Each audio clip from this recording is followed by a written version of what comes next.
Alors Alter, ça veut dire aventure low-tech en deux roues. Et initialement, c'est un projet de voyage à vélo en Europe de 5 mois environ, dans le but d'aller à la rencontre d'acteurs et d'inventeurs des low-tech et ainsi documenter et partager ces technologies.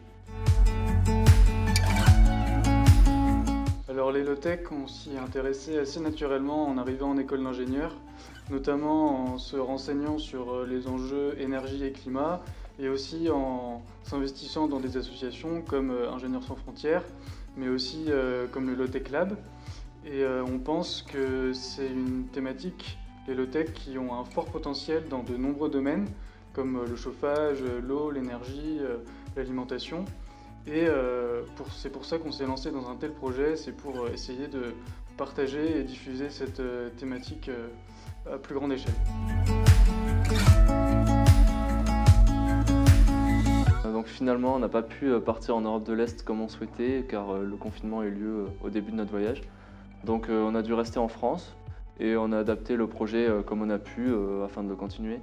On est notamment passé dans des écolieux, 3 éco-villages, dans lesquels on est au moins resté une semaine.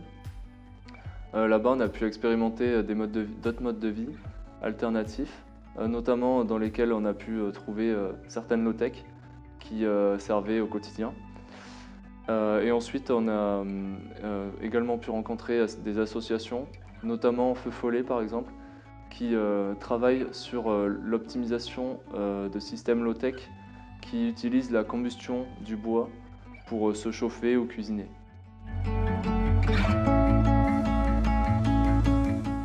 Pour nous, la solidarité internationale, c'est un peu l'ensemble des actions qui contribuent à réduire les inégalités à l'échelle globale, donc entre les pays et aussi localement entre les régions, dans les régions. Par exemple, agir en faveur de l'écologie, c'est agir de façon solidaire envers les pays qui sont les plus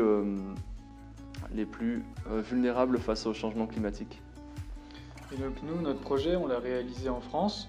Et ça visait à développer l'émergence des low-tech à travers le monde. Et pour cela, c'est partager les tutoriels sur la plateforme open source du Low-Tech Lab, qui sont elles-mêmes traduites en plusieurs langues.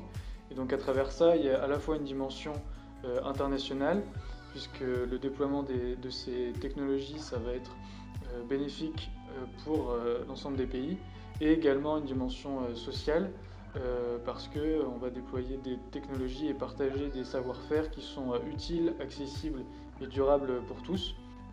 Donc on peut voir les low-tech comme une démarche solidaire, avec la capacité de rassembler et de lutter contre les inégalités au niveau local. En diffusant les low-tech et leur philosophie globale, on participe à la diffusion de nouvelles façons de vivre et de consommer, ainsi qu'à leur émergence dans l'imaginaire collectif. On participe également à une remise en question plus globale des technologies qu'on utilise au quotidien.